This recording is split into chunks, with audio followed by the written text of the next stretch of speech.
was the biggest story. And I even beat out the Pope in every single, can you believe it? The only time I'll ever beat out the Pope. But I tweeted some things this morning. I said, you know, we have to do this because I wanted to be with you. I didn't want to worry about people just wanting to get comments. And a lot of you didn't see the tweets, but I think they're pretty self-explanatory and descriptive. The first one I said, am I morally, because as you know, they wanted me to speak up in favor of the president. Do you think he's going to speak up in favor of me? Why do I think he's not? So I started by saying, am I morally obligated to defend the president every time somebody says something bad or controversial about him? I don't think so, right? All right, so that took care of one. Oh, it gets better. Then I said, if somebody made nasty statements or controversial statements about me to the president, do you think he would come to my rescue? I say, no chance, no chance. Then I put a third one. I actually did 5. And I left them. That was the end of my tweeting for the day. This is the first time in my life that I've caused controversy by not saying something. I didn't say anything. By not saying something. Which was sort of amazing. I mean, there was some question I was asked. Most of you know what I'm talking about. Then, to me, interesting, if I would have challenged the man, the media, who, by the way, in some cases are really good, really professionals, and in some cases they are the worst. This political media, they are the worst. They are very dishonest, many of them, many of them. Oh. I think I'm going to write a book.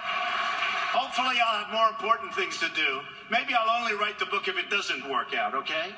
Because if it does work out, I'm going to be fighting for you very, very hard. I'm not going to have enough time to write a book. This one is, if I would have challenged the man, that's the man that made the statement somewhat maybe negative to the president, to put it mildly, the media would have accused me of interfering with that man's right of free speech.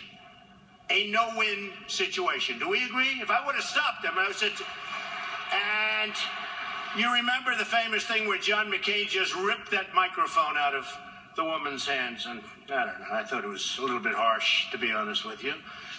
Does anybody agree with me? That was harsh, wasn't it? They gave him so much credit. Not me. I didn't give him a lot of credit. Okay. And this is the important one, especially for this room. Christians, I'm a Christian. I'm Presbyterian. Can you believe it? Great people. They are great people. Christians, that's all of us, need support in our country and around the world. Their religious liberty is at stake. Obama has been absolutely horrible. I will be great. I will protect. Believe me, I will protect. Because we're not being protected. So, the first priority of my administration will be to preserve and protect our religious liberty. The First Amendment guarantees our right to practice our faith as we see fit, not just during the holy days, but all the time, always, wherever. It doesn't make any difference, and whomever we wish. We'll be fighting, because I think it's an important thing, we'll be fighting as part, Common Core. And we're going to protect, totally, the First Amendment.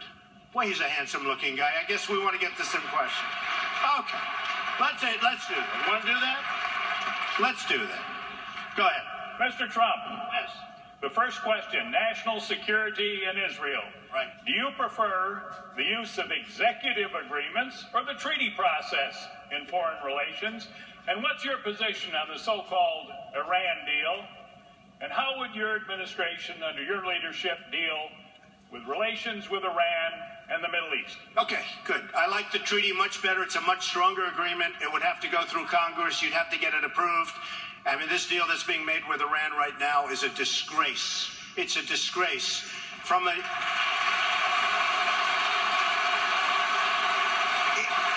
Israel is in big trouble. I will protect Israel totally.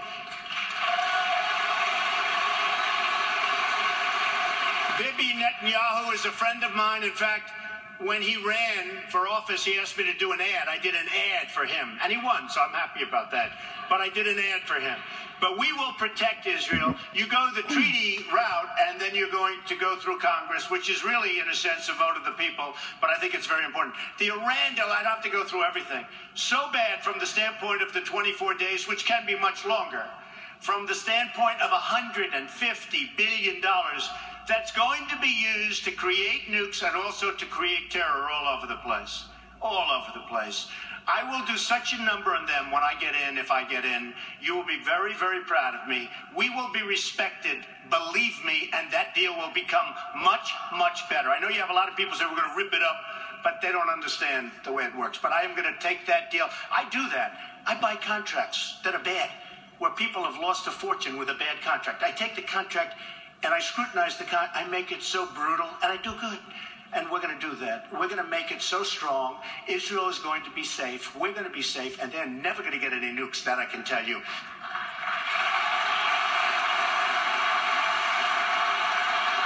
The only thing I hate about the timing, because money is a very important thing for our country. You know, 19 trillion. It used to be 18. Now we have to start saying 19 because it's going up. And it will start going up very, very fast now because of Obamacare and other things, which are costing a fortune. But we owe $19 trillion. The thing I hate so much, we're giving to Iran $150 billion.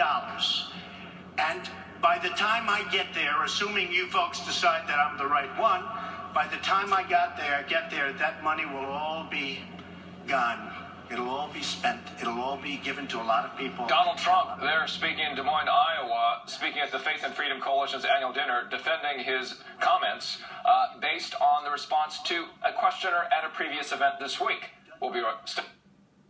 Hat maker Vincent Brimble prospered in the town of Hattington.